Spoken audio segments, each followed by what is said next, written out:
তরুণ প্রজন্মের জনপ্রিয় সঙ্গীতশিল্পী জেফার রহমান। তার গাওয়া গান শুধু গানই থাকে না, হয়ে ওঠে পারফরমেন্স। কণ্ঠের সঙ্গে সঙ্গে তিনি নিজে শারীরিকভাবে একাত্ম হয়ে যান গানের সঙ্গে।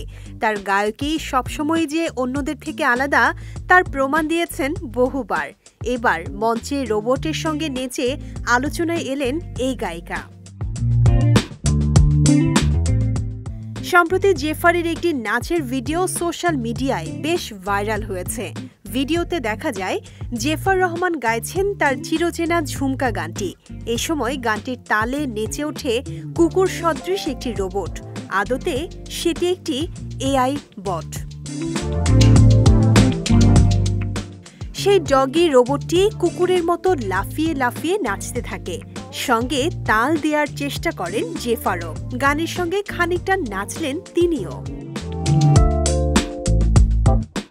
এদিকে ভিডিওটি অন্তর্জালে ভাইরাল হতেই আসতে থাকে নেটিজেনদের বিভিন্ন মন্তব্য। এক নেটিজেন লিখেছেন, শুধু লাফালেই চলবে না, একটু নিজেকে দোলাতেও হবে। আরেক নেটিজেন লিখেছেন, শুধু ঝুমকা গান কেন, আর কোনো গান জানেন না? এখানেই শেষ নয়। জেফারের গান শেষ হলে উপস্থাপক হিসেবে হাজির হন ইনফ্লুয়েন্সার রাফসান সাবাব। মঞ্চে হাজির হয়ে মজা নিতে নিতে রাফসান বললেন, জেফার এতদিন অনেক মানুষকে নাচিয়েছে, এবার রোবটকে নাচালো।